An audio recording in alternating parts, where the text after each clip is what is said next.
श्री कृष्ण के अनुसार अच्छे लोगों के साथ बुरा क्यों होता है। अधिकतर पूजा और पथ करने वालों की ज़िंदगी खुशहाल नहीं होती जितनी कि दुष्ट व्यक्तियों की होती है।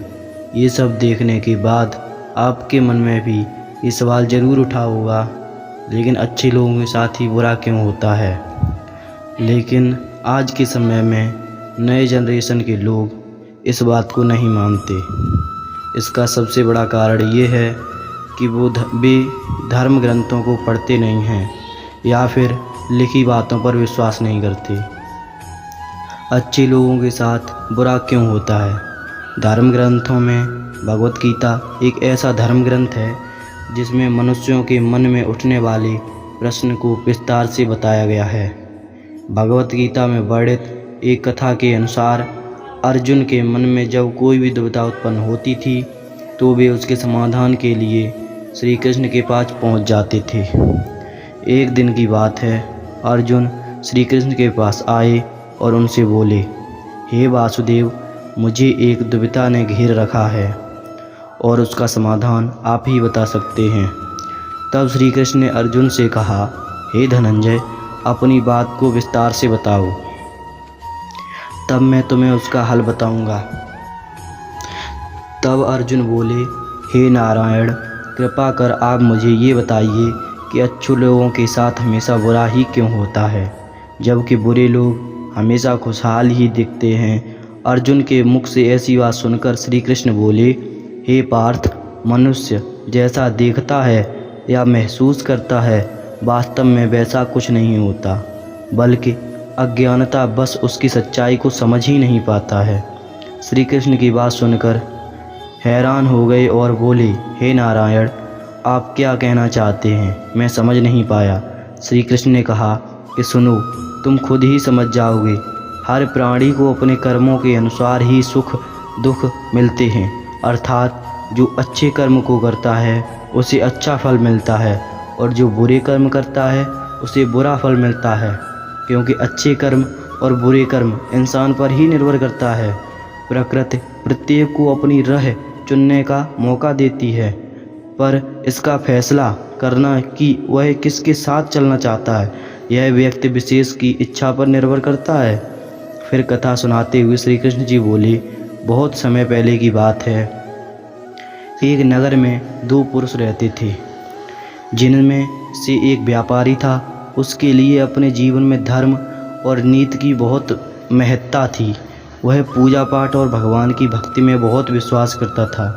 चाहे कुछ भी हो जाए, वह मंदिर जाना नहीं भूलता था, ना ही धर्म दान के कार्य में कोई भी कमी नहीं करता था। चाहे कुछ भी हो जाए, वह भगवान की नित्य ही पूजा अर्चना करता था।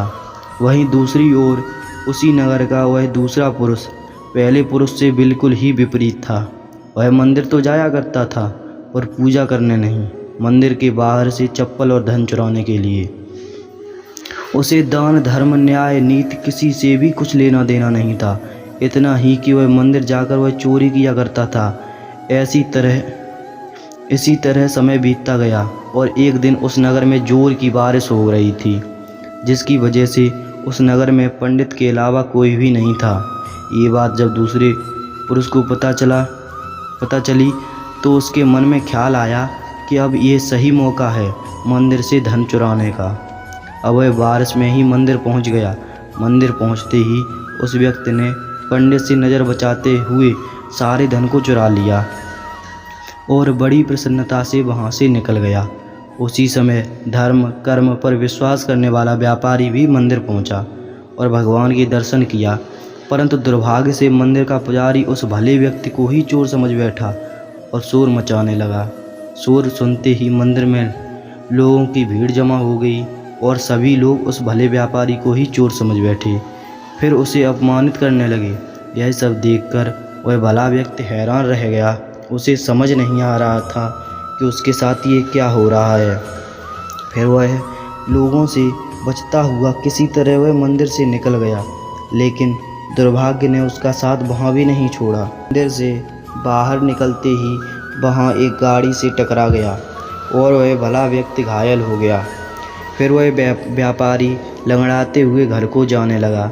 तभी रास्ते में उसकी मुलाकात उस दुष्ट व्यक्ति से हुई जिसने मंदिर का धन चोरी किया था। वह दुष्ट व्यक्ति झूमता और नाचता हुआ जोर जोर से बोल रहा था कि आज तो मेरी किस्मत ही चमक गई, एक साथ इतना सारा धन उसे मिल गया। जब व्यापारी ने उस दुष्ट की बातें सुनी तो उसे बहुत हैरानी हुई और क्रोधित होकर उसने अपने घर जाकर भगवान की सारी मूर्तियां निकालकर फेंक दीं और भगवान से नाराज होते हुए अपना जीवन व्यतीत करने लगा। कुछ समय पश्चात दोनों ही व्यक्तियों की मृत्यु हो गई और दोनों ही यमराज की सभा में पहुँचे। उस व्यापारी ने उसी दुष्ट व्यक्ति को खड़ा देख क्रोधित स्वर में पूछा, मैं हमेशा अच्छे कर्म करता था, पूजा पाठ दान धर्म में विश्वास रखता था, जिसके बदले जीवन भर अपमान और दंड ही मिला, और इस अधर्म करने वाले पापी को नोटों से भरी पोटली, आखिर क्यों? इस पर यमराज ने उस भले व्यक्ति को बताया कि पुत्र, तुम गलत सोच रहे हो। जिस दिन तुम्हें गाड़ी से टक्कर लगी थी, वास्तव में वह दिन तुम्हारे जीवन का आखिरी दिन था। तुम्हारे द्वारा किए गए अच्छे कर्मों के कारण ही तुम्हारी मृत्यु एक छोटी सी चोट में परिवर्तन हो गई। इस दुष्ट व्यक्ति के बारे में जानना चाहते हो तो पुत्र, इसके भाग्य में राजभोग्य था, जो कि इसके दुष्ट कर्म और अधर्म के कारण एक छोटे से धन की पोटली में परिवर्तित हो गया। श्री कृष्ण अर्जुन को कथा सुनाने के बाद कहते हैं, पार्थ, अब तुम्हारे प्रश्न का उत्तर मिल गया। ऐसा सोचना कि भगवान उसके अच्छे कर्मों को नज़रअंदाज कर रहे हैं, ये बिल्कुल भी सत्य नहीं है। भगवान हमें क्या किस रूप में दे रहा है, ये मनुष्य की समझ में नहीं आता। लेकिन अगर आप अच्छे कर्म करते हो तो भगवान की कृपा सदैव आप पर सदा बनी रहती है। अतः आपको अच्छे कर्मों को करने से कभी भी पीछे नहीं हटना चाहिए। अच्छे कर्मों का फल भी इसी जन्म में मिलता है।